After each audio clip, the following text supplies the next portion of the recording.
होती थी, कलेक्टिविज्म की बातें होती थी, प्लानिंग की बातें होती थी, पूंजीवाद के तहत ही प्लानिंग की बातें होती थी, बाजारों पर नियंत्रण करने की बातें होती थी। तो उस समझदारी से जो लोग असहमति रखते थे, फ्रीडमैन जैसे लोग, हाइक जैसे लोग, उन्होंने अपना एक ग्रुप बनाया था, कोई सोसाइटी थी उसका, जिसमें वो कहते थे कि राज्य को इन सारी चीजों से हटना चाहिए। तो उनके विचारों का पहली बार जो प्रयोग हुआ बड़े पैमाने पर 1973 में चिले में हुआ। तो ये जो या बाद में अमेरिका की अमेरिका में रीगन के प्रेसिडेंटशिप में हुआ था, या ब्रिटेन में मार्गरेट थैचर प्रधानमंत्री हुआ करती थी, हुआ। तो उस वक्त ये सवाल उठा कि क्या नव उदारवाद और न्यू कॉन्जर्वेटिज्म, न्यू उदारवाद तो एक है, नव उदारवाद जिसकी बात हम लोग और विस्तार से करेंगे आगे। न्यू कॉन्जर्वेटिज्म जो पारिवारिक मूल्यों की ज़्यादा बात करता है, वो स्टेट को ज़्यादा कंट्रोल, स्टेट के ज़्यादा इसकी बात करता है। तो इसमें क्या लोगों ने सवाल रखा था कि क्या जो नस्लवाद वाली जो ऐसे चीज़ों की बात करता है, तो उस वक्त सवाल उठा था कि न्यू लिबरलिज्म और न्यू कॉन्जर्वेटिज्म क्या एक दूसरे के समानार्थी हैं, इस तरह का। तो ये मेरे ख्याल से ये एक तलाश जो है लंबे समय से चल रही है इसको लेकर के, और आज हम लोग अपने ढंग से उसको करने की, अपने स्तर पर करने की कोशिश करेंगे। तो जैसा कि मैं कह रहा था कि जो नवउदारवाद को लेकर के जो बातें, छोटा कुछ जो बातें मुझे जितनी समझ में आई, तो कुछ बातें जैसे हैं कि क्या है नवउदारवाद। उदारवाद तो हम समझते हैं 20वीं सदी की शुरुआत में था। तो नवउदारवाद के तहत ये जो पूरा समाजवाद का जो मॉडल 20वीं सदी की शुरुआत में चला, और उसके प्रेरणा के स्वरूप अलग अलग देशों में प्रयोग हुए। तो 1940-50 में ये बातें, जैसे मैं शुरुआत में कह रहा था अभी आपको कि प्रयोग शुरू हुए, चिंतन शुरू हुआ। तो निचोड़ के रूप में कह सकते हैं नवउदारवाद को हम कुछ बातें हैं जो मैं रखना चाहूँगा कि 3 बातें, जैसे अगर नवउदारवाद को एक सिंपल भाषा में, अगर एक वाक्य में कहूँ, एक आधे वाक्य में कहूँ, कैपिटलिज्म विद ग्लोव्स ऑफ, मतलब ऐसा पूंजीवाद जिसमें आप कोई आड़ पर्दा नहीं। बाकी अगर वेलफेयर स्टेट का जो पूंजीवाद का जो मॉडल है, जिसमें तहत फिर भी पर्दा होता है, जिसमें राज्य कुछ बचाने की कोशिश करता है, जिसमें राज्य मजदूरों को अधिकारों को सुरक्षित रखने की कोशिश करता है।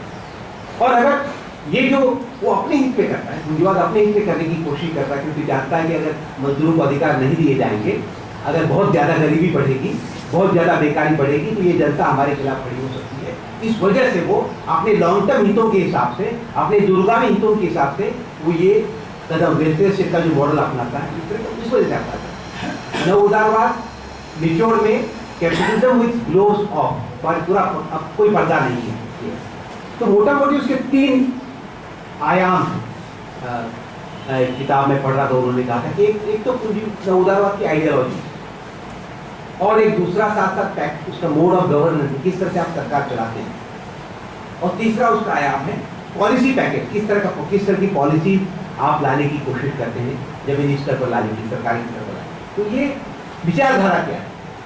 तो विचारधारा के स्तर पर, अब विचारधारा के तौर पर हम जानते हैं, हम अगर मैं मार्क्सवादी हूँ, आप और कुछ विचारों को, आप अम्बेडकर को मान सकते हैं, किसी को भी मान सकते हैं। तो विचारधारा हमें दुनिया को समझने का एक दृष्टिकोण देगी, दुनिया को कैसे हम समझने की कोशिश करते हैं, उसका एक नजरिया हमें देगी। तो नवउदारवाद की जो विचारधारा है, जो ये इसके तहत हम ये देखते हैं कि दुनिया के पैमाने पर ये कहा जा रहा है कि अब मार्केट फ्रेंडली एजेंडा होना चाहिए, क्योंकि अब ये जो सारा वेलफेयर स्टेट का मॉडल है, ये चूक गया है, ये खत्म हो गया है। अब बाजार शक्ति को खुली छूट मिलनी चाहिए। इसका जो दूसरा एस्पेक्ट है, गवर्नमेंटलिटी, सरकार को कैसे चलाना चाहिए। सरकार अगर पहले सरकार कल्याण के लिए चलती थी, सरकार जनता के ख्याल को लेकर के चलती थी, अब सरकार को पैसा कमाना, अब कोई अधिकारों की बात नहीं होगी, सरकारें परफॉर्म करना पड़ेगा सरकार को। अगर आप, जैसे अभी बात यही हो रही थी, अभी धीरेन्द्र भाई से भी बात हो रही थी, छोटे भाई के बारे में, लेकिन के बारे में बात हो रही थी, उन्होंने कहा कि अब तक वो इंजीनियरिंग में थे, अपनी किसी कंपनी में जॉब, अब उनको सेल्स पे लगा दिया गया। मतलब सरकारों का काम, सरकारी बाकी अंडरटेकिंग का भी काम यही है कि अधिकाधिक पैसा कमाओ, विभिन्न स्तर पर कमाओ पैसा, वो आपको विभिन्न स्तरों पर आपको एम्प्लॉय करने की कोशिश करेंगे। और ये ये मतलब एक तरह उद्यमी मानसिकता की बात हम लोग कर सकते हैं। और साथ साथ प्रतियोगिता लाती है। जैसे दिल्ली में पहले जो बसें चलती थी, अकेले डीटीसी की बस थी, दिल्ली टूरिज्म कॉर्पोरेशन पर। अब कई सारी बसें आ रही, तो आपने कंपटीशन का एलिमेंट डाल दिया उसमें।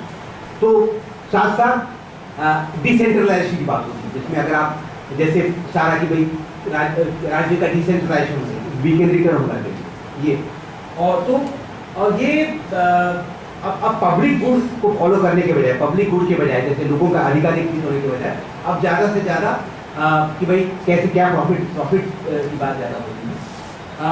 और ये 80s में, 2000 के 80s में न्यू पब्लिक मैनेजमेंट की बात होने लगी है, जिसमें सिटीजन्स आज के टाइम में कंज्यूमर हो गया, सिटीजन को कस्टमर हो गया, और उस कस्टमर को या क्लाइंट को खुश करना है ये। तो ये एक उसका गवर्नमेंटलिटी का मॉडल है। और तीसरा जो उसके साथ पैकेज जो आते हैं, जिसमें इकोनॉमी के स्तर पर डीरेगुलेशन, डीएलपी फॉर्मूला कहते हैं, डीरेगुलेशन, और ट्रेड एंड इंडस्ट्री के स्तर पर लिबरलाइजेशन की बात होती है, और प्राइवेटाइजेशन की बात होती है। तो ये और इसमें साथ साथ मैसिव टैक्स कट की बात हम कर सकते हैं, सामाजिक सेवाओं में कटौती की बात होगी। तो ये या यूनियंस के खिलाफ क्या क्या कदम उठाए जा सकते हैं। टैक्स हेवन्स की बात होगी, मतलब जैसे लक्सेमबर्ग के बारे में चर्चा आज की तारीख में हो रही कि लक्सेमबर्ग में कई लोगों ने अपना कर बचा के रखा है, तो ऐसे टैक्स हेवन्स बनाए जाने की कोशिश होगी। तो तीनों स्तर पर, आइडियोलॉजी के स्तर पर सरकार कैसे चले, गवर्नमेंट कैसे चले, और साथ साथ पॉलिसी पैकेज के स्तर पर हम तीनों स्तर पर हम देखते हैं नवोदारवाद कैसे आता है। और साथ ही साथ इसमें मॉनेटरी पॉलिसी, जैसे फ्रीडमैन कहते हैं कि मॉनेटरी मतलब जैसे आप ये इन्फ्लेशन को काबू में करने के बजाय ज़्यादा पैसा उतारने की कोशिश करो, ये होता है। तो ये जो पूरा हमारे सामने नवोदारवाद का जो चित्र उपस्थित है, मुझे और आज हमारा देश उस दिशा में जा रहा है, बहुत बड़ी तेजी से जा रहा है। लेकिन हम साथ साथ ये भी देख रहे हैं कि 2008 और 2009 में अगर आपने गौर किया होगा तो इसका एक क्राइसिस दिखाई दिया। किस तरह का क्राइसिस था वो? अमेरिका में हमने देखा था कि हाउसिंग बबल को लेकर के क्राइसिस था, जितने बड़े लोगों ने घर मकान खरीदे, ये हुआ। तो ये नवोदारवाद का मॉडल भी अपने स्तर पर जब हम लोग यहाँ अपने देश में लागू करने की कोशिश कर रहे हैं, तो अपने स्तर पर संकट में फंसता हुआ दिख रहा है वहाँ पर जहाँ पर शुरुआत उसकी हुई थी। और अंगटार की तरफ से यूनाइटेड नेशन का जो ट्रेड एंड डेवलपमेंट की जो का ग्रुप है, उसने इसके बारे में कहा कि इस पर पुनर्विचार करने की जरूरत है कि भाई अब तो ये चल नहीं सकता, इस तरह की बात उसके पर्चे में आई। तो अब समग्रता में अगर देखें जो देश में हमारे देश में चल रहा है ये, तो अब हम लोग मुझे लगता है कि इस पर हम लोग देख सकते हैं कि क्या इनमें से अगर ये हिंदुत्व बात हम करें, नवोदारवाद की बात मैं हिंदुत्व पर बात करने की कोशिश करूंगा, फिर हम देख सकते हैं कि क्या इसके क्या तत्व है जो एक दूसरे को मदद करते हैं। तो ये अगर हम हिंदुत्व पर आए, हिंदुत्व के बारे में जब हम बात करेंगे, ज़्यादा गुजरात में हिंदुत्व के बारे में क्या बात करना, ज़्यादा आप लोग उसके हिंदुत्व की प्रयोगशाला में, मुल्क की पहली प्रयोगशाला में रह रहे हैं तो आपको ज़्यादा अधिक पता है। लेकिन अगर समझदारी के स्तर पर बात करने की कोशिश किया जाए तो हमें थोड़ा फर्क करना पड़ेगा। जब हम हिंदुत्व की बात करेंगे, हिंदुत्व के एक राजनीतिक परियोजना के तौर पर बात करेंगे, हिंदुइज्म की बात नहीं करने वाला हूँ। हिंदुइज्म और हिंदुत्व की बात अलग अलग ढंग से हम लोग को करनी पड़ेगी। जो बात सावरकर ने की थी, सावरकर की एक किताब है, आप में से कई लोगों ने देखी भी होगी, हिंदुत्व के नाम से, वो साफ साफ कहते हैं हिंदुत्व का मतलब उनके लिए क्या है। हिंदुत्व एक तरह से पॉलिटिकल प्रोजेक्ट है, उनका पॉलिटिकल प्रोजेक्ट है वो। और मैं शुरुआत में स्पष्ट कर दूं, जिस तरीके से पॉलिटिकल इस्लाम और इस्लाम को इक्वेट नहीं कर सकते, बराबर समकक्ष नहीं रख सकते हैं, उसी तरीके से हम लोग हिंदुत्व जो एक राजनीतिक परियोजना का हिस्सा है और हिंदुइज्म, हिंदू धर्म हम लोग इक्वेट नहीं कर सकते। और अगर हम अपने संदर्भ में देखने की कोशिश करेंगे कि हिंदुत्व का विकास जो हमारे देश में हुआ है वो किन वजहों से हुआ, क्या क्या क्या वजह रही है, और एक विशेष आप लोगों का भी होगा मैं ये समझता हूं कि मैं हिंदुत्व को जैसे समझता हूं, संक्षेप में रखने की कोशिश करूंगा। मुझे ये लगता है कि मैं समझने की कोशिश करता हूं कि क्यों हिंदुत्व का विकास महाराष्ट्र में उससे तमाम सारे विचारक दिखते हैं। मैं पुणे का रहने वाला हूं, आजकल दिल्ली में रहता हूं, तो मैंने समझने की कोशिश की महाराष्ट्र का इलाका जहां पर मुस्लिम्स की आबादी 10% से कम रही है, आखिर महाराष्ट्र हिंदुत्व के तमाम विचारों का गढ़ कैसे बना। आखिर हेडगेवार, गोलवलकर, सावरकर या बाद की जो प्रोजेक्ट हैं, बाल ठाकरे टाइप लोग भी आखिर महाराष्ट्र में क्यों हुआ? आखिर क्या महाराष्ट्र की जमीन में गांधी को मारने वाला नथुराम गोडसे भी वहीं पैदा हुआ? आखिर महाराष्ट्र की जमीन में क्या है कि वहां पर ऐसा हिंदुत्ववादी विचार को इतना खाद पानी मिल पाया है, जबकि मुस्लिम्स कभी भी डोमिनेटिंग नहीं रहे हैं पॉलिटिकली वहां।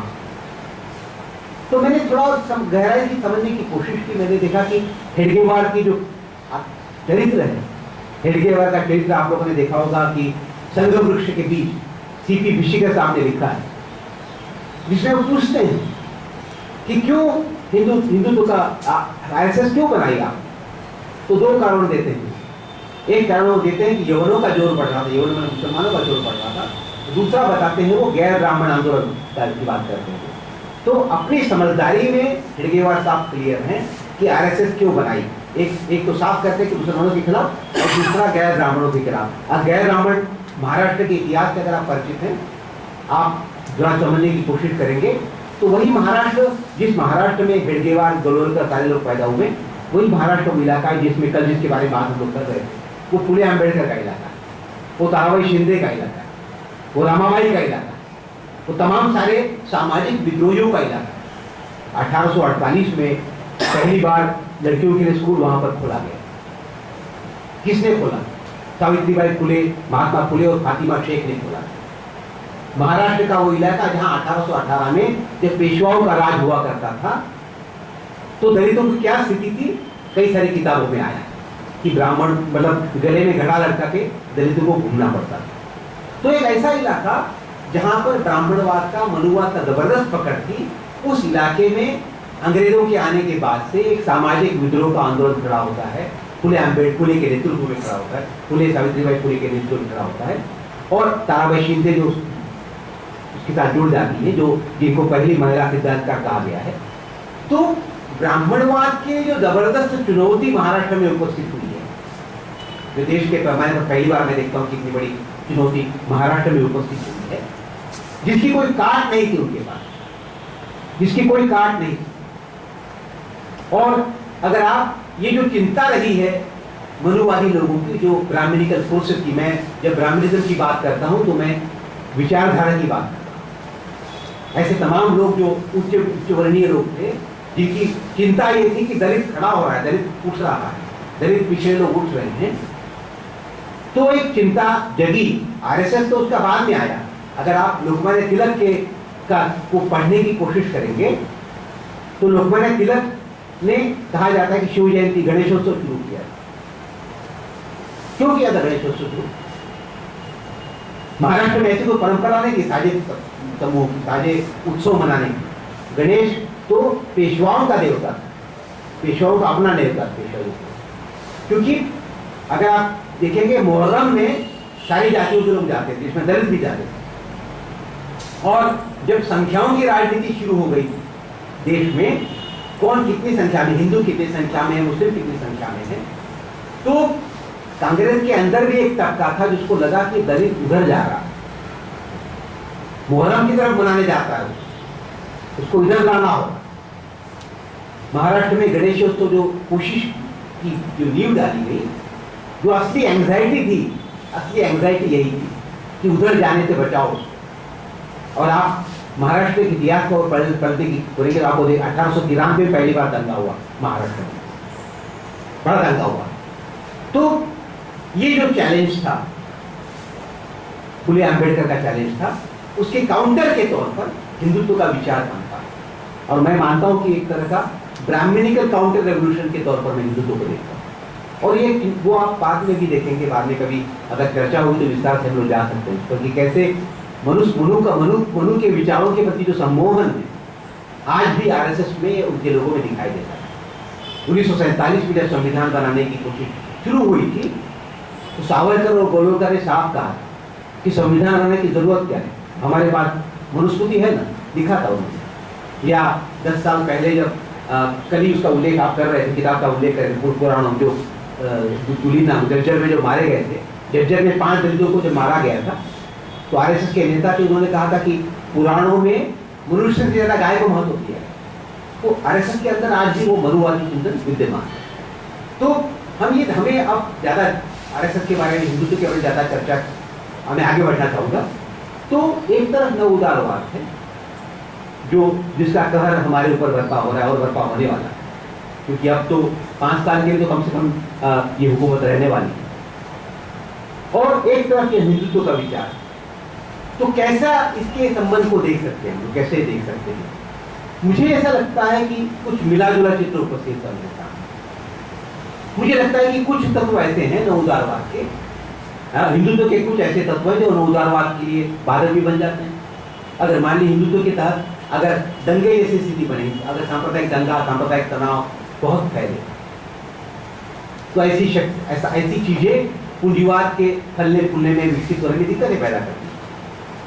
लेकिन कुछ ऐसे तत्व हैं जो मदद भी करते हैं, क्योंकि हिंदुत्व का विचार जब से पिछले 20 साल में हमारे मुल्क में हावी हुआ है, तब से वर्गीय राजनीति बहुत हाशिए पे रही, लगातार पीछे जा रही, लगातार पीछे जा रही। और वर्गीय राजनीति का पीछे जाना बहुत जरूरी है नव उदारवाद को अगर आगे बढ़ना है। तो वर्ग की राजनीति, लेफ्ट की राजनीति, मेहनत कशों की राजनीति जितनी डिस्क्रेडिट होगी, विचारों के स्तर पर डिस्क्रेडिट होगी, जमीनी स्तर पर जितनी कमजोर होगी, वो नव उदारवाद के लिए बहुत जरूरी है।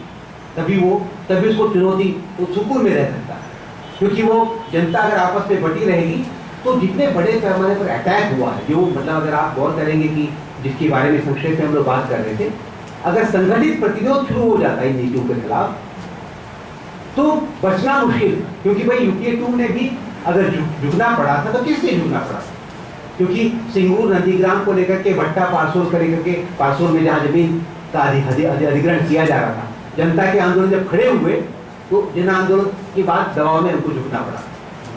तो ये नवोदारवाद के लिए हिंदुत्व के कुछ तत्व बहुत अच्छे लगते हैं। नवोदारवाद की कुछ बातें भी हिंदुत्व को बहुत फायदे में पड़ती है।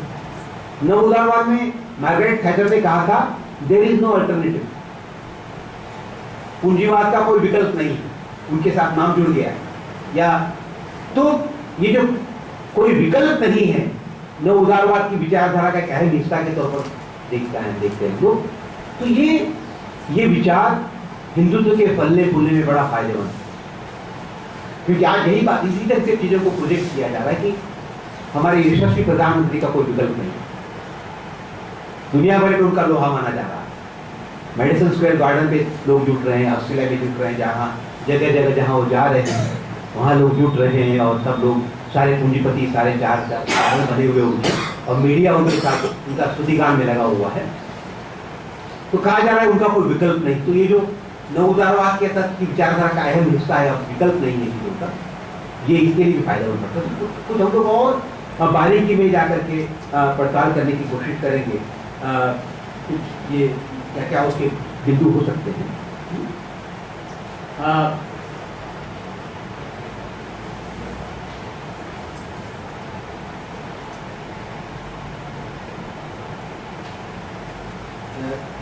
शंकर गोपाल कृष्ण नाम के हमारे दोस्त हैं, उन्होंने कुछ और अध्ययन किया है, मैं इस पर ज़्यादा देख नहीं पाया उसके बारे में, लेकिन किताबें भी लिखी गई उसके बारे में कि इसके अंतर संबंध क्या। और तो मैं अपने बातचीत के आखिरी दौर में पहुँच रहा हूँ। मैं जब हम लोग कुछ समय पहले मैं गाँव में काम करता था, तो गांव में कई बार बात करते लोगों से पूछा, भूत के बारे में बात करता, तो मैंने पूछा भूत आपने देखा है? वो देखा। तो मैंने पूछा तो भूत कैसे होता है? बोले भूत ऐसा होता है कि आप जितना ऊपर देखो तो ऊपर दिखता रहता है, और जितना अगर नीचे देखो तो छोटा होता है। उस व्यक्ति ने, उस आदिवासी व्यक्ति ने भूत की परिभाषा ऐसे की, भूत को ऐसे देख सकता है। मेरे ख्याल से जो जॉइंट चैलेंज हमारे सामने है नव उदारवाद का और हिंदुत्व का, जो जॉइंट चैलेंज दिख रहा है उसको अगर देखने की कोशिश करें हम तो बहुत विचार ले सकते हैं और बहुत छोटा भी ले सकते हैं। हमारे लिए ये ढूंढना है कि हम क्या क्या कैसा कहाँ उसको तोड़ेंगे। जैसे इसकी तोता, उस तोते की जान, जो तोता ढूंढना जो हम लोग को है वो जान ढूंढनी है। और देखिए दुश्मन कितना भी ताकतवर दिखे बहुत वल्नरेबल भी होता है, उसको पता नहीं होता है बहुत वल्नरेबल है, वो दिखाना नहीं चाहता वल्नरेबल है, लेकिन उसकी बहुत सारी कमजोर कड़ियां होती हैं और हम लोगों को कमजोर कड़ियों की तलाश है। मुझे ज्यादा है महत्वपूर्ण ये लगता है कि अभी उन्होंने जमीन अधिग्रहण कानून को लेकर के डाइल्यूट करने का ख्याल अखबारों के जरिए आया और जब वैचारिक स्तर पर विरोध उसका हुआ तो सरकार ने कहा नहीं हम इतना तेजी से नहीं करने वाले। मतलब अभी कुछ हुआ नहीं है, अभी हम लोग इसी बात के लिए परेशान है कि इतने बड़े पैमाने पर हमला हो रहा है और ज्यादा प्रतिरोध नहीं हो रहा है, लेकिन वैचारिक स्तर पर भी जब लोगों को लगा कि ज्यादा मामला गड़बड़ हो सकता है तो मुझे लगता है कि जो भी बिंदु है, जो पूरा नवउदारवाद का जो हमला हमारे ऊपर है, हम लोग जिस भी बिंदु को पकड़ सकते हैं और जिस भी स्तर पर उसको पकड़ने की कोशिश कर सकते हैं, संबोधित करने की कोशिश कर सकते हैं, हम उस भूत को काबू में करने की कोशिश करते हैं। और ये कोई लिखा नहीं है कि हम लोगों ने किसने अंदाज लगाया था कि सिंगूर नंदीग्राम में का आंदोलन होगा और जमीन के सवाल को लेकर के सरकार को नीति बदलनी पड़ेगी। किसको अंदाजा लगा था कि भट्टा 500 में को आंदोलन होगा और जमीन की नीति बदलनी पड़ेगी। तो ये आंदोलन कहां से होगा, कैसे होगा, ये पता नहीं है। मुझे ये लगता है कि इस पड़ताल का मकसद हमारा लिए यही है कि यह एक तो बहुत जरूरी है कि हम ये इस बात को जोरदार ढंग से स्थापित करें कि चीजों का विकल्प है। ये जो विचार है no there is no alternative, चीजों का विकल्प है। दूसरी बात, चीजों को बेहतर बनाया जा सकता है और जहां पर भी मौका मिले उन बिंदुओं को लेकर के आंदोलन की शुरुआत करना और साथ साथ ये समझने की कोशिश करना कि क्या क्या क्या मुझे मेरे ख्याल से 5-6 बिंदु ऐसे हैं जिन पर हम लोग गंभीरता से सोच सकते हैं। आप सेकुलरिज्म का सवाल पर भी एक महत्वपूर्ण है, कल थोड़ी बहुत बात उसके बारे में हो रही थी, मतलब कि ठीक है सांप्रदायिक फासीवाद का खतरा हमारे देश में नजर आ रहा है, लेकिन और सेकुलरिज्म पर अटैक हो रहा है। मेरे ख्याल से एक बिंदु हमारे संघर्ष का यह भी होना चाहिए कि कैसे हमारा समाज अधिकाधिक सेक्युलर बने, अधिकाधिक कैसे सेक्युलराइजेशन बढ़े।